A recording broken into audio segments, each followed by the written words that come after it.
Usa ka pagtuo, usa ka tingog, usa ka katawhan.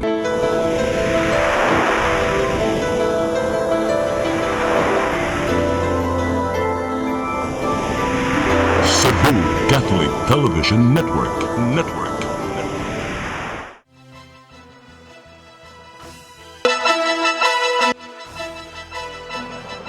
Sa mga balita sa Sayre 47. Takbayan sa Lapu-Lapu, dili ra molibkas sa ilang curfew apan dili raw sa distriktong Ipatuman. Tulo ka barangay sa lungsod sa San Fernando gipahugtan ang pagbantay sa kapulisan. Kapulisan dili makakuha sa mga campaign materials kun way mando sa COMELEC. 20 milyones nga kantidad sa shabu nasakmit sa PRO 7. Sugbo, Kabisayan ug Mindanao, Pilipinas ug katawhan kutos mabot atong Sibya sa tibuok kalibutan mayong hapon. Live kita karon sa CCTN Channel 47 ug dungan nga madungog sa DYHP RMN Cebu niining mga orasa. Kini ang tulumanon sa dugunang kasayuran nga angay natong masayran. Ako si Dennis Tabar. Tulumanon sa patas nga mga balita ug opinyon. Ako si Donna Lavares Andicoy. Kini ang Sayre 47.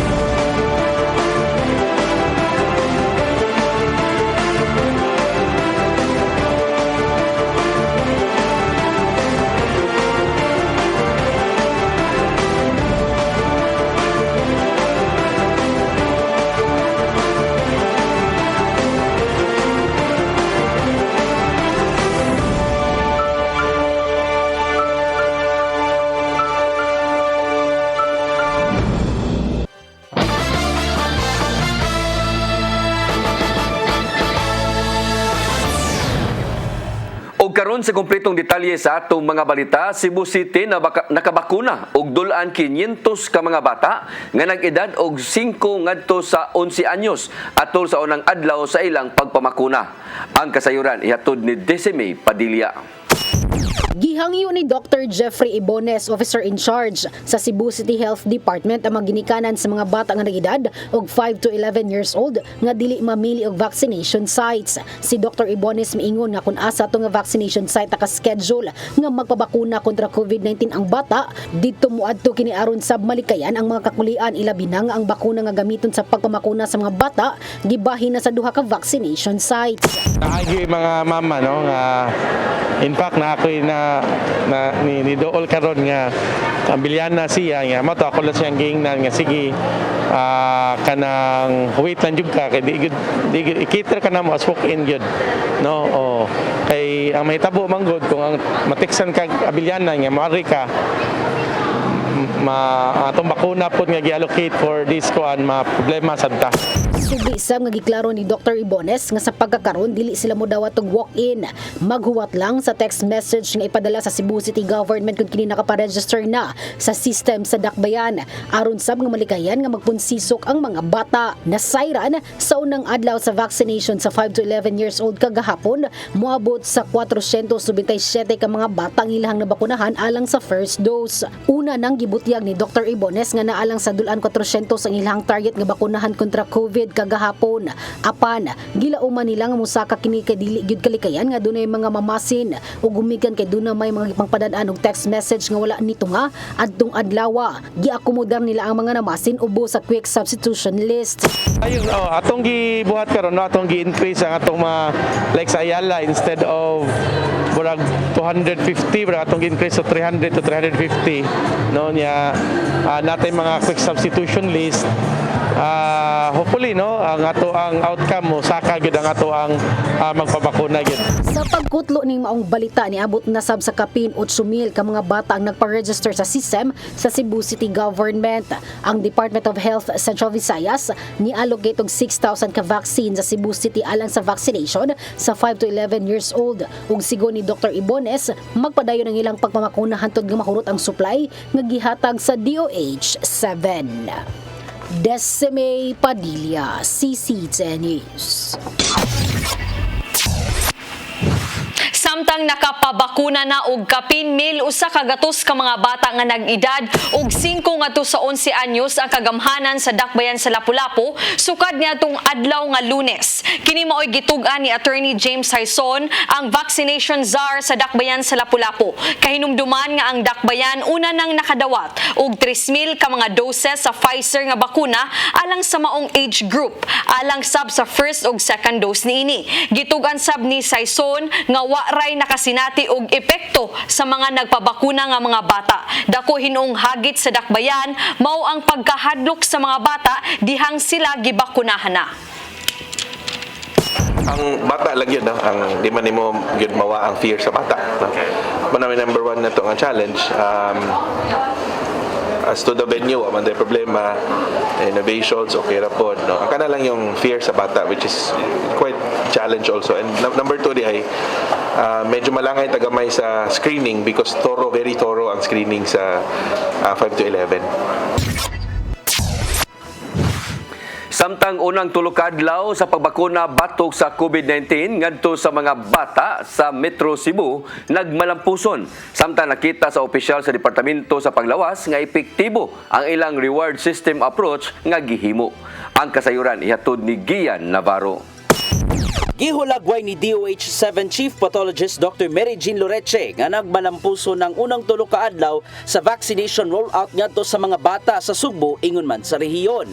Kini aron malikayan sa mga anaa sa 5 ngadto na sa 11 anyos ang kakuyaw nga dala sa COVID-19 pandemic.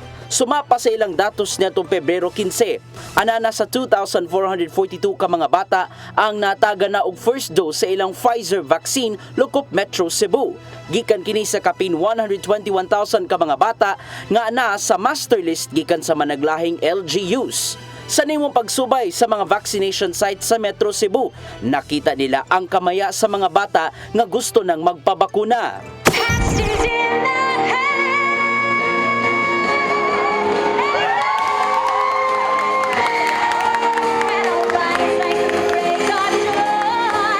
Susama matud pa sa usa ka children's party ang pagpamakuna gumikan sa mga mascots nga naa ingon man mga pahalipay nga gipanghatag. Butang nga giatagan og dakong gibug-ato ni Dr. Loreche ang reward system ngadto sa mga batang nagpabakuna. That is psychological in nature. Di po ba natatandaan ninyo? Kahit nga pag pumapasok sa classroom yung mga kindergarteners natin, 5 years old, 4 years old, kailangan na merong reward system. Kasi para bang it's in acknowledgement and appreciation. Nasayran usab ni Dr. Loreche nga daghang mga bata ang gusto magpabakuna gumikan kay gusto na sila makabalik sa pag-eskwela.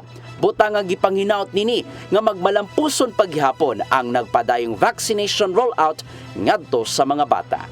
Something na hindi natin kayang tanggalin yung takot natin sa needles. Kahit nga ako inaamin ko din na I do have that. But then at the end of the day, because we really need our vaccines and for us to encourage our children and the parents na para po sila ay makabalik na sa kanilang near normal activities. Gian Navarro, CCTN News. Kagamhanan sa Dakbayan sa Mandawi mihulagway nga maayo ug way problema ang unang adlaw paglibkas sa curfew dinha sa Dakbayan.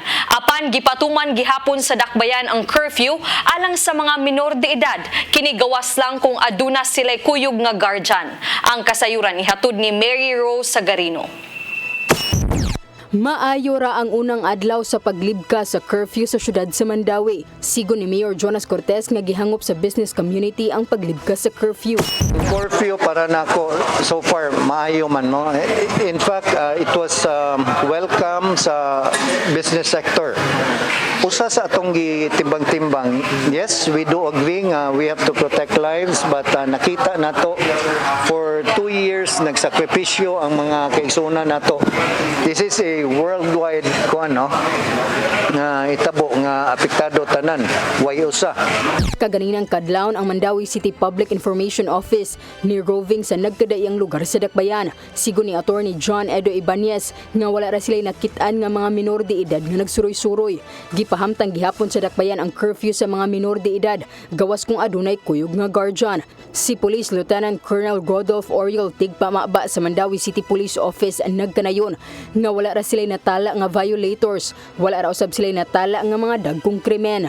Matod ni Ibanez nga ang mga negosyo nga kaniadto 24 oras ang operasyon ang nibalik na sa naandan. Hinuon matod ni ini nga aduna gihapoy mga negosyo nga sayo na nira, gumikan kay ang mga empleyado anaa nagpuyo sa laing lugar. Si Cortez nagkanayon nga angayan nga libkason usab sa ubang dakbayan ang ilang curfew. Of course, nindot kayo, no? Pero mao lagi nakalanlain ko na mao man akong gipangayo, pero up until now wa man. So I have to initiate, I have to start.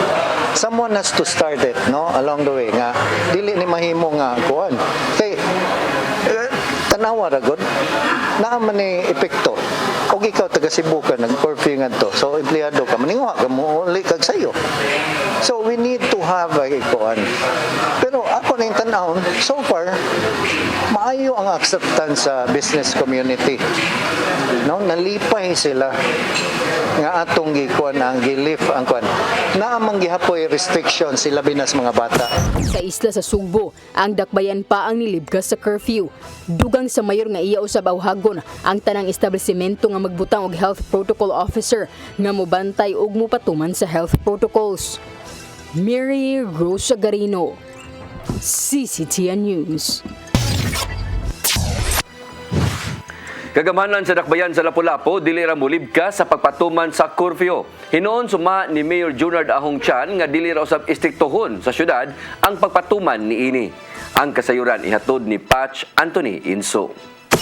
Dili ra libkaso nila Lapu-Lapu City Mayor Junard Ahong Chan ang pagpatuman sa curfew sa syudad. Kini may gipamahayag sa mayor human nga dunay mga LGU dinhi sa Sugbo ang bilibkas na sa gipatuman nga curfew sa manalang sa syudad sa Mandawi. Nasayran nga lakip nga gikonsiderar usab sa Cebu City ug sa Kapitolyo ang paglibkas sa ilang curfew ordinance. Gipasabot hinon ni Chan nga gumikan kay kini ordinansa man gikinahanglan usab og ordinansa aron kini hingpit nga malibkas diin langan ang maong proseso. Hinon baton sa mayor nga dili ra nila istriktohon ang pagpatuman sa curfew nga magsugod sa alas 10 sa gabi hangtod sa alas 4 sa kadlawon.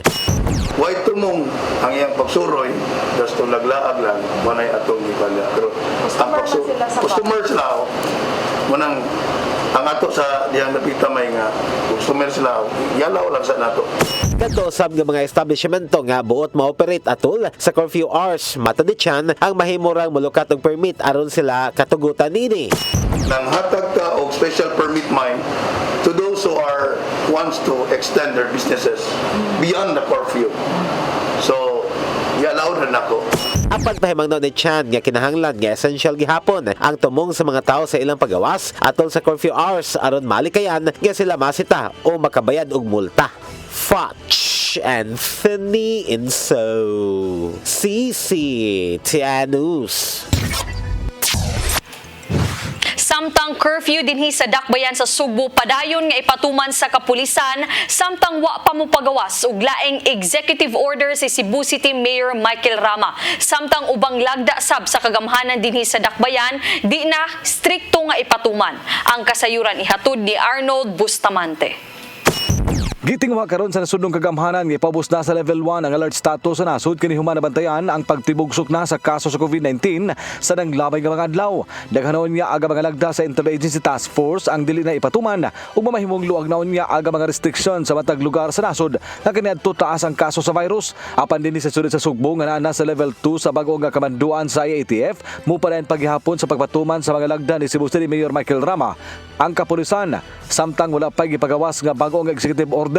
Mato ni Police Lieutenant Colonel Wilbert Parilla, Deputy City Director for Operations sa CCPO, nga adunay pagluag sila nga pagpatuman sa lagda sa mayor tud kay muhimo na lang sila sa pagpamadlong. So far no doon na natay dunay pagawas pero wala pa mapirmahi sa ato ang mayor. So far until now ato ra gihapon gipatuman ang ato ang uplan puyo gihapon but ato na siyang doon na medyo light na lang nato no. Instead nga ato silang gi-apprehend atong gibadlong, but so far nindot man gihapon ang ato ang resulta kay mura man og na nabutang na gid sa unahuna sa tawo nga bisan pag dili sila badlongon na naging silang una-una nga doon gyud di ay curfew, doon gihapon minimum health protocol. So nindot na siyang resulta, no. Dugang ni Padilla nga ilang gihapon nga i-rekomendar kang Mayor Michael Rama nga ipalain lang aga pagpatuman sa curfew sang lita ko kinig nga natabang sa pagpagunhod sa kaso sa COVID-19 tungod kay limitado man ang lihok sa mga tao. Gawas nini nakausab kinig natampo sa pagpatunhay sa kalinaw ug kahusay sa syudad ug mikunhod usab ang krimen sa dakbayan sukad gipatuman ang ordinansa sa curfew. Rason ni Padilla nga sayo nga mamauli aga mga tao ug sayo usab nga manira aga mga establishmento sama sa mga imnanan ug mga kananan. Yes, as usual, no, always man kita nga mo recommend, but it's up to the mayor kung unsay iyahasang gusto nga mahitabo. But for us, the PNP, we should always love nga doon na gihapon curfew. Bisan gihapon ang mga tao, daghan gihapon kayo ang mosuporta because ato yung nakita ang hapsay gid kayo. Hapsay gid kayo ang ato ang syudad, less gid kayo ang krimen kung doon na tay curfew. Kung hingpit na nga ipatuman ang 12 nga alert level sa syudad sa Sugbo, gitakdang ibalik na sa CCPO ngadto sa Police Regional Office 7 ang kapin sa usa ka gatos ka mga pulis gikan sa Regional Mobile Force Battalion 7. Gibutiag ni Parilla nga niadto pa unta nga katapusan sa Enero gibalik sa RMFB 7 ang mao nga mga pulis nga gipatabang sa pagpatuman sa Oplan Bulabog apan gumikan sa pagsaka sa kaso sa COVID-19 gipabilin kini ni Police Brigadier General Roque Eduardo Vega. Probably no kay ang supposed to be gani kutob ra to sila atong katapusan sa Pebrero. But since nga na-extend og 15 mo nang extension sila. So we will wait until na-recall sila sa PRO 7. Ang Task Force kasarigan uban ang Prevention, Restoration, Order, Beautification and Enhancement Control Team padayon nga nag-roving sa nagunang kadalanan sa syudad aron ipatuman ang health protocol samtang ang mga pulis mosulod sa mga sitio sa kabaranggayan. Arnold Bustamante, CCT News. Hinahinay ang pagpaluag sa restriction sa probinsya sa Sugbo, ilabi na nga gilauman sa nasod ang new normal nga pamuyo sa tinun-an kun pamatod pa nga gitun-an na kini ni Governor Gwendolyn Garcia. Kini sama lang sa posibleng paglibkas na usab sa curfew sa unang gibuhat diha sa dakbayan sa Mandawi. Ang kasayuran ihatod ni Gian Navarro. Gipanglantawan ni Gobernadora Gwendolyn Garcia ang hinay-hinay nga pagpaluag sa mga restrictions nga dala sa COVID-19 ilabi na sa probinsya sa Sugbo. Usa na nini mao ang posibleng paglibkas sa curfew sama sa gibuhat ni Mayor Jonas Cortez sa dakbayan sa Mandawi. Butang nga gidaig sa gobernadora ang nahimong lakang. Apan kung susama nga lakang ang buhaton alang sa probinsya sa Sugbo, tun-an pa niya una kini. I don't think we ever lowered it. It has always been 12 to 4. We'll see if we might already lift curfew altogether. Anana sa alert level 2 ang probinsya sa Sugbo. Samtang gipangandaman usab sa nasudnong kagamhanan ang endemic situation sa nasud karong Marso ubos sa planong New Normal Roadmap. Nunot usab kini sa posibleng pagtatar sa World Health Organization sa COVID-19 ngadto na sa iyang endemic phase. Mong alang ni Garcia, panahon na aron ipadayon ang kinabuhi uban ang coronavirus disease. Kini aron mabawi na sa hingpit ang ekonomiya nga dala sa hugot nga restrictions. Do not aspire for zero COVID. If you want zero COVID, you go to paradise. There's no sickness there. But we must learn to live with this disease. Take that into consideration. Take into consideration an economy that has collapsed practically. Kung hisgutan man ang mga lakang nga iyang napatuman nunot sa pagpaluag, gimugatan sa gobernadora nga gitun-an niya kini base sa mismong sitwasyon sa gawas. Gian Navarro, CCTN News. Musunod, tulo ka barangay sa lungsod sa San Fernando gipahugtan ang pagbantay sa kapulisan. Kapulisan dili makakuha sa mga campaign materials kun way mando sa COMELEC. Kanaguban pa mga balita sa pagbalik sa Zaire 47.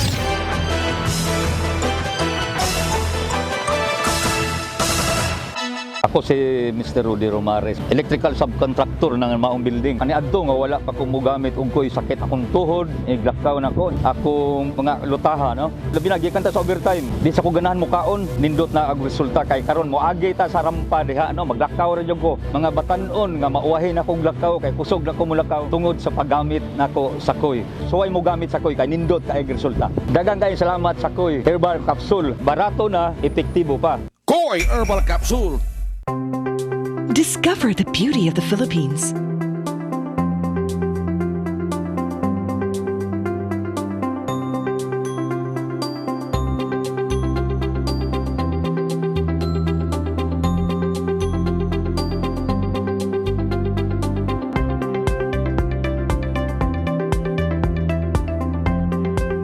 With Philippine Airlines, the country's flag carrier.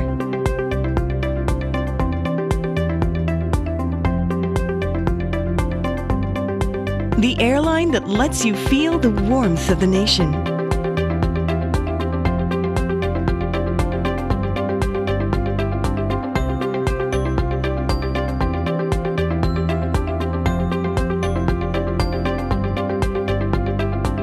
Mabuhay!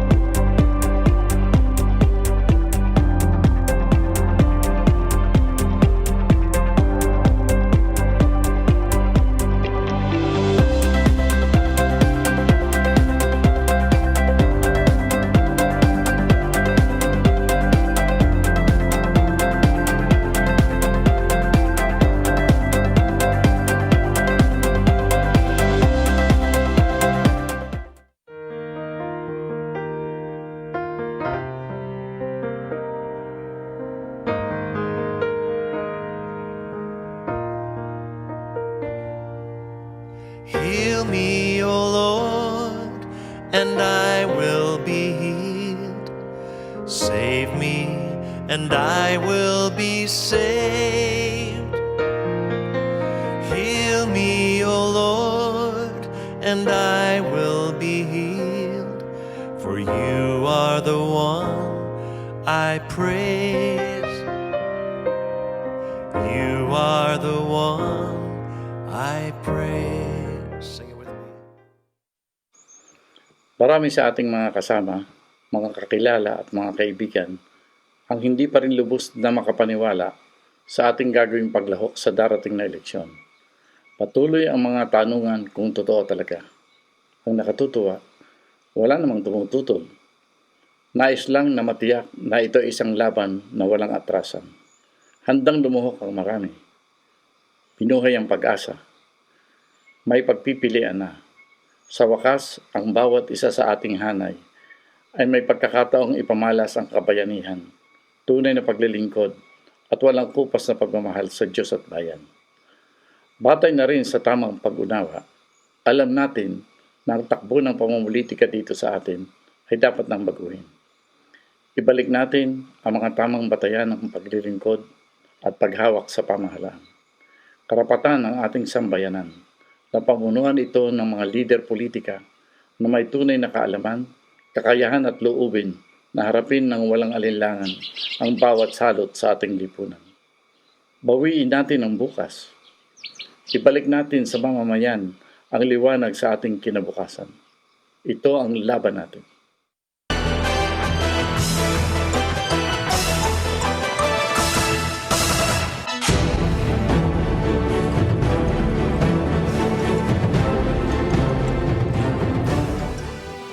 Balik sa ato mga balita, gibutyag ni Governor Gwendolyn Garcia nga pahugtan ang seguridad sa tulo ka mga barangay duol sa Panadaran, lungsod sa San Fernando. Kini pinaagi sa pagdeploy og dugang mga puwersa sa kapulisan isip hangyo ni Mayor Lacambini Reluya. Matod ni ini nga daling makaresponde ang kapulisan sa South Poblacion, Sangat ug Balod aron pahugtan ang seguridad. Una nang nimando si Garcia ngadto sa kapulisan nga himuon ang subsub nga investigasyon sa kamatayon sa konsehal nga si Malo Baringguan o ang bana niini daan ang gipanghimugatan kung ang gipanghinaot sa mayor nga dili mahitabo ang pagbalik sa natalang pagpatay sa San Fernando ni adtong 2019. Naluwi kay ko sa anak because she witnessed the whole gruesome incident, violent incident. I was with Colonel Soriano and Mayor Nanette had requested really for more police visibility. Giklaro sa uluhang buhatan sa COMELEC nga dili mahimong makasud ng ilang personnel sa usa ka pribadong dapit aron lang manangtang og campaign posters sa mga kandidato nga wa mo sunod sa lagda sa saktong sukod o gipamutang sa dili designated nga poster area.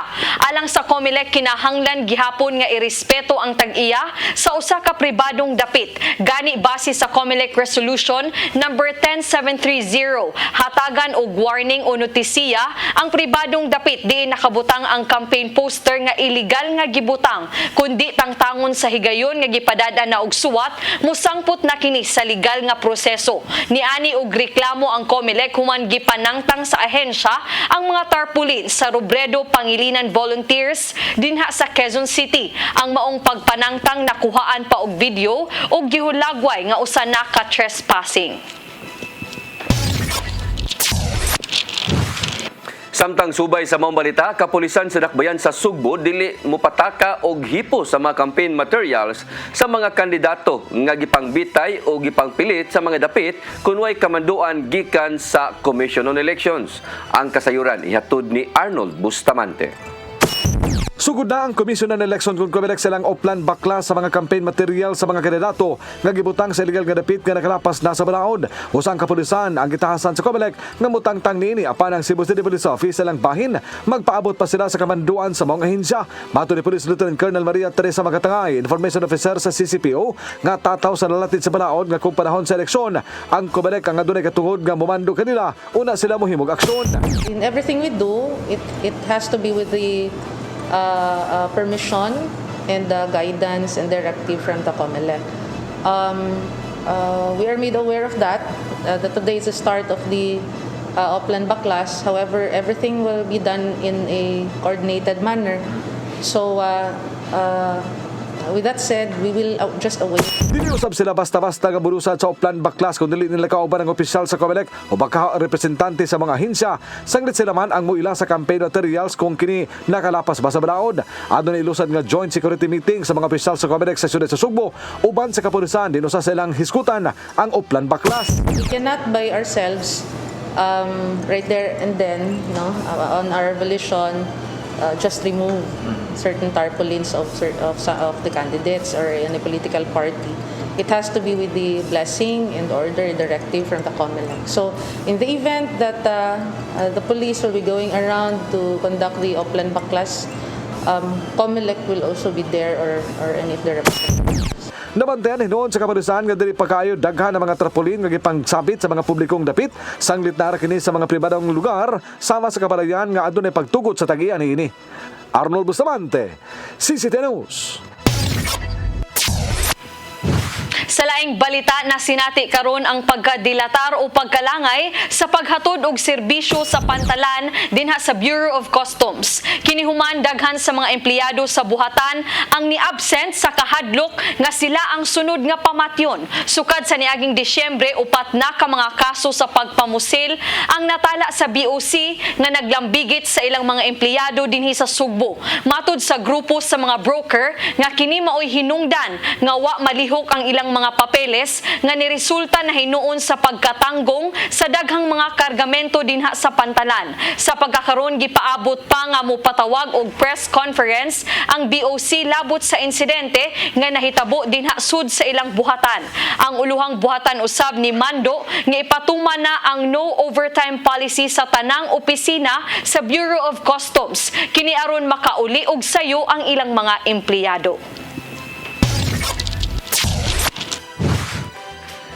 Lapu-Lapu City Mayor Junard Ahong Chan mitataw nga way basihanan ang kaso nga gipasaka sa ombudsman ngadto kaniya.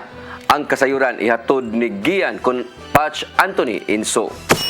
Gihulagway nila Lapu-Lapu City Mayor Junior Dahong Chan nga way basihan ang gisangat nga kasong malversation of public funds ug Anti-Graft and Corrupt Practices Act nga gipasaka ngadto sa ombudsman sa pito ka mga kapitan sa syudad. Alang kang Chan bulok politika ra og posibleng panimaos ang gipasaka nga kaso batok kaniya sa mga naasoy nga mga kapitan kini human nga pipila kanila ang nagatubang usab og mga kaso nga gisangat sa mayor tungod sa mga anomalya og irregularidad. During the time kung age to 2020, mo ay pagsugod sa COVID-19, March.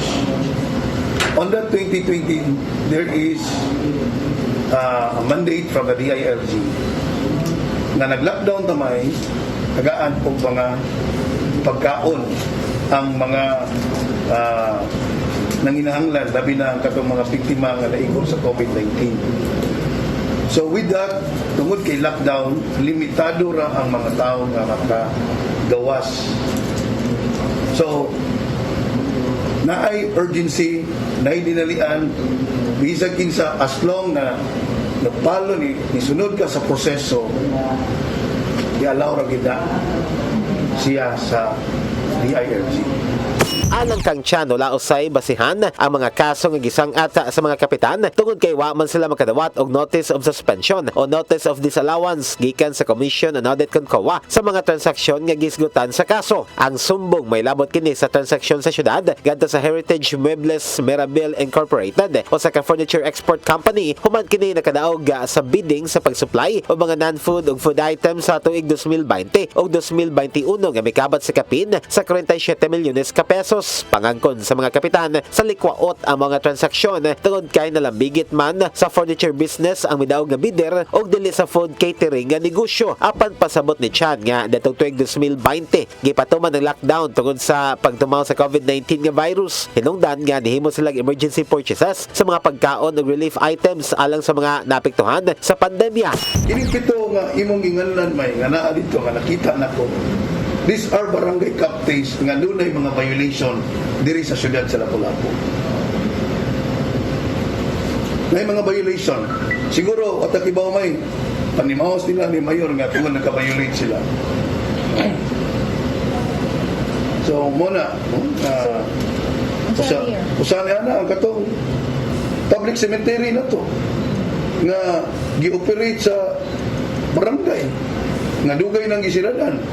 Wa rin takibaw pa ng COVID, ilan na din negosyo ang public cemetery.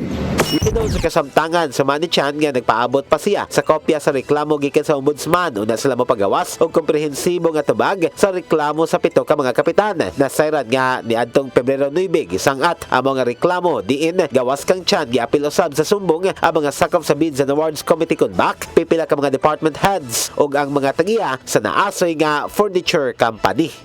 Fudge Anthony Inso CCTN News. 3,000 ka mga individual gipanglantawan nga mahatagan og trabaho sa higayon nga mahumana ang 2 bilyones ka pesos nga opisina ug commercial development project sa Mantawi Drive dinha sa Dakbayan sa Mandawi. Gani kaganihang buntag lang gipirmahan na ang joint venture agreement tali sa kagamhanan ug sa pribadong developer. Ang kasayuran ihatod ni Mary Rose Sagarino. Gilauman nga makahatag og trabaho ug income sa syudad sa Mandawi ang paghimuon unya nga 2 billion office og commercial development sa Dakbayan. Kaganinang buntag ang nagpinirmahay ang Dakbayan og Pryland Development Corporation sa joint venture agreement. Ang 2-tower development nga tawgon unya nga Harbor Center ang itukod sa dulan 8,000 square meter nga luna sa syudad sa may Mantawi Drive at Bangsa Park Mall. Partnership is the way to address our issues. No, ako, sa kanunay that if we rely on the resources of the local government units, we cannot.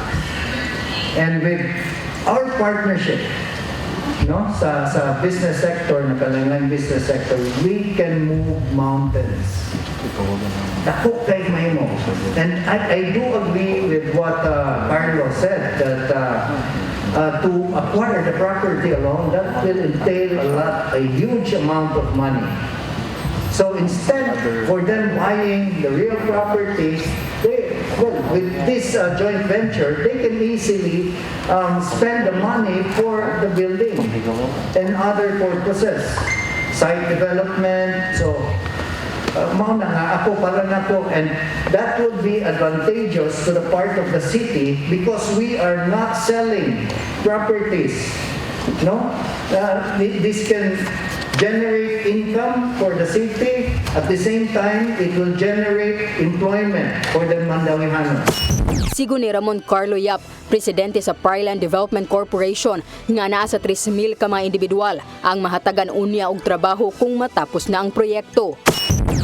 Regarding the employment that this project can generate, aside from the construction, which will hire Mandawihanos during construction, we are expecting because we are planning to have a more or less 60,000 square meters of leasable space. So imagine that big of a leasable space, no?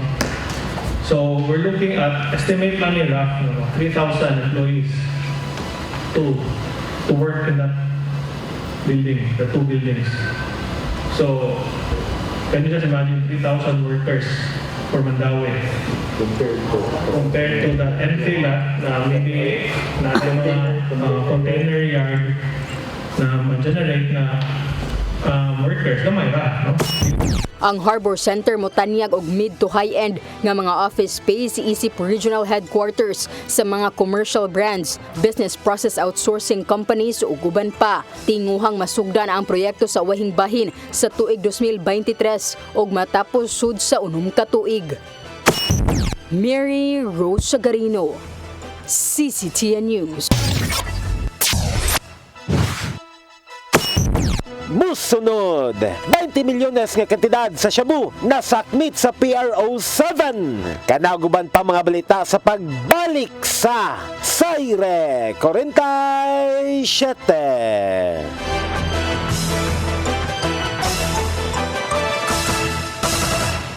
Ako si Gumersindo Alforque Rivera, ako asawa ni Tagas Fernando. Nadto una, sakit ang kalawasan. Ako manggibintin ang koy, nawa na tanan, nakaayos ang mabalatian. Barato na, epektibo pa. Koy Herbal Capsule. Discover the beauty of the Philippines.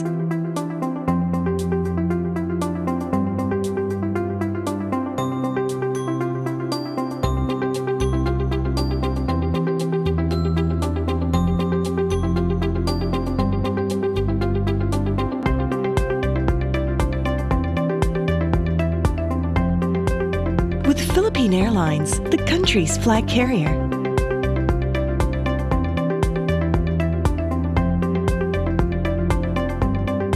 The airline that lets you feel the warmth of the nation.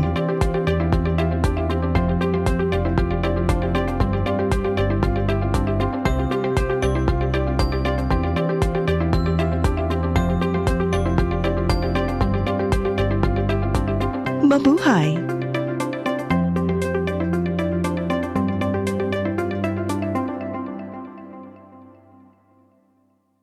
Ako si Mr. Rudy Romares, electrical subcontractor ng maong building. Ani adto nga wala pa ko mogamit og koy sakit akong tuhod, iglakaw na ko. Akong mga lutaha, no. Labi na gikan ta sa overtime. Di sa ko ganahan mo kaon, nindot na ang resulta kay karon mo agi ta sa rampa diha, no. Maglakaw ra jud ko. Mga batan-on nga mauwahi na kog lakaw kay kusog na ko mulakaw tungod sa paggamit nako sa koy. So ay mo gamit sa koy kay nindot kay resulta. Daghang kay salamat sa koy Herbal Capsule. Barato na, epektibo pa. Koy Herbal Capsule.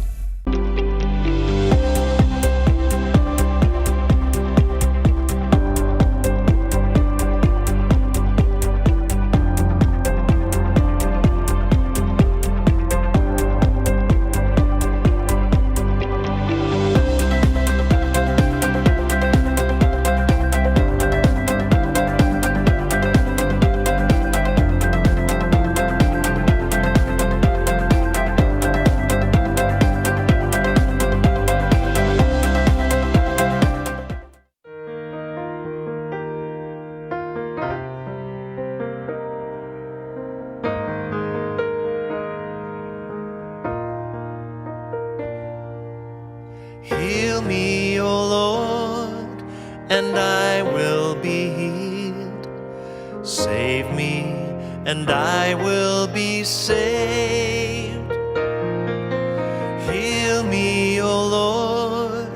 and I will be healed. For you are the one I praise. You are the one I praise. Sing it with me. Marami sa ating mga kasama, mga kakilala at mga kaibigan ang hindi pa rin lubos na makapaniwala sa ating gagawing paglahok sa darating na eleksyon. Patuloy ang mga tanungan kung totoo talaga. Ang nakatutuwa, wala namang tumututol. Nais lang na matiyak na ito isang laban na walang atrasan. Handang lumuhok ang marami. Pinuhay ang pag-asa. May pagpipilian na. Sa wakas, ang bawat isa sa ating hanay ay may pagkakataong ipamalas ang kabayanihan, tunay na paglilingkod at walang kupas na pagmamahal sa Diyos at bayan. Batay na rin sa tamang pag-unawa, alam natin na ang takbo ng pamumulitika dito sa atin ay dapat nang baguhin. Ibalik natin ang mga tamang batayan ng paglilingkod at paghawak sa pamahalaan. Karapatan ng ating sambayanan na pamunuan ito ng mga lider politika na may tunay na kaalaman, kakayahan at loobin na harapin ng walang alinlangan ang bawat salot sa ating lipunan. Bawiin natin ang bukas. Ibalik natin sa mamamayan ang liwanag sa ating kinabukasan. Ito ang laban natin. Unsaon pagkahibaw nga nataptan ka na og coronavirus? Katul nga tutunlan o ga nga tutunlan? Kahi nga ubo, taas nga temperatura, kutas, mawagtangan o kaakuhan sa pagsimhot.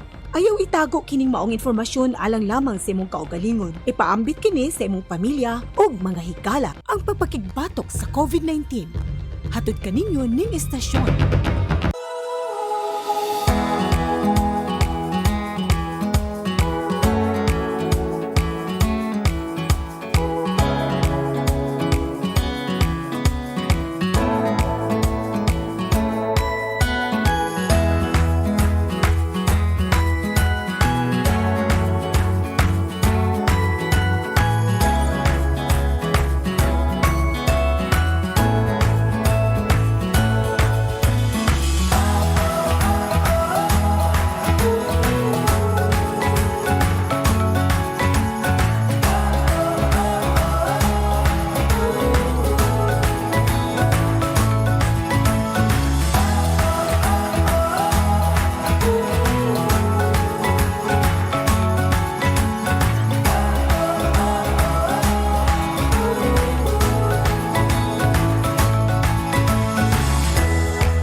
Balik sa ato mga balita, kapin sa 20 milyones ka pesos nga kantidad sa illegal nga drugas ang nasakmit sa kapulisan dinhi sa Region 7 sudlang sa 24 oras nga dungan nga anti-criminality operations.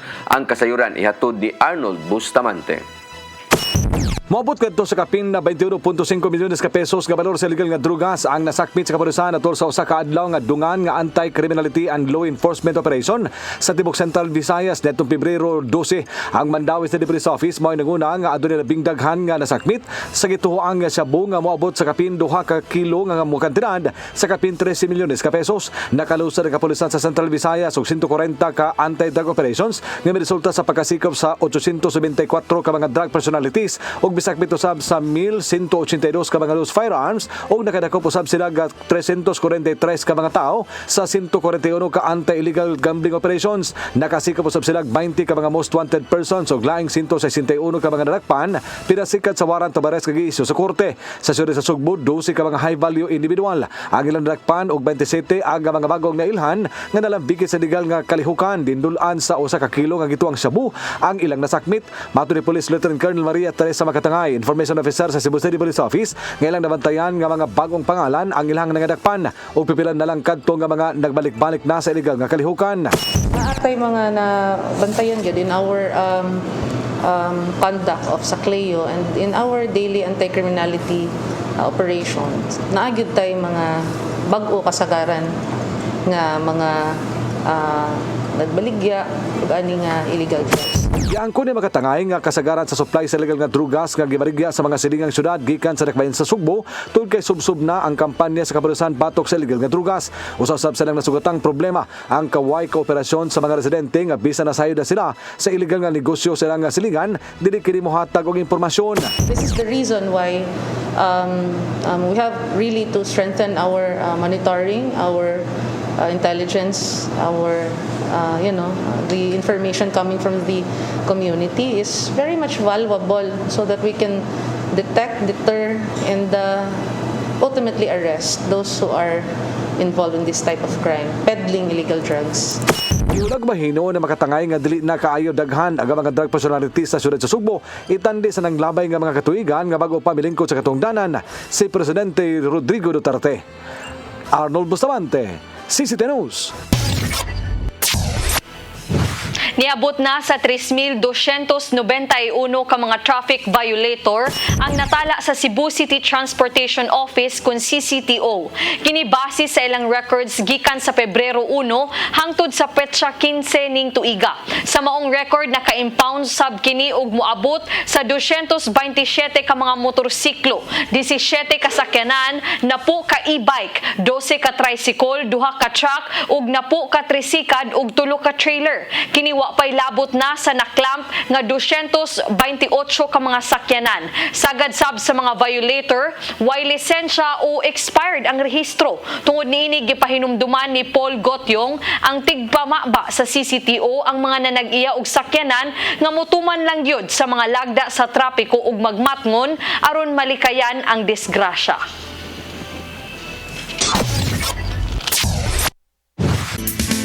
Lamdag, uban ni Tatay Dodong Limchua.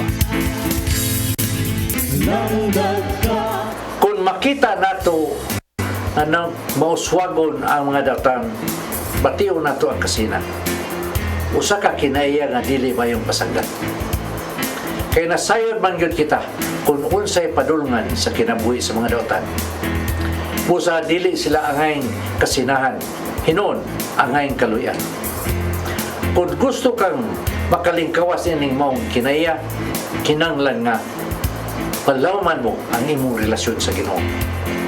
Himuha nga kanunay ang imong pag-ampo o paghinabi sa Ginoo aron mutubo ang imong relasyon kaniya. The more of heaven there is, the less of earth we shall covet.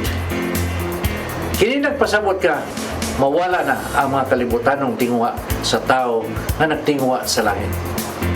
Huwag kapuslanan ang katigayunan nga gihuptan sa mga dautan, kay kining mga butanga, dili man bulugtan.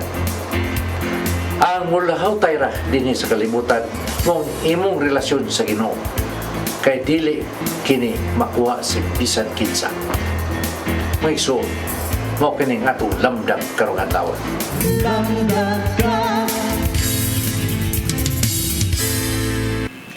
Mao kadto naglangkob sa atong mga balita sa Sayri 47. Ako si Dennis Tabar. Ako si Donna Lavares Andikoy, hangtod ugma sa inyong paboritong tulumanon. Sayri 47.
Usa ka pagtuo,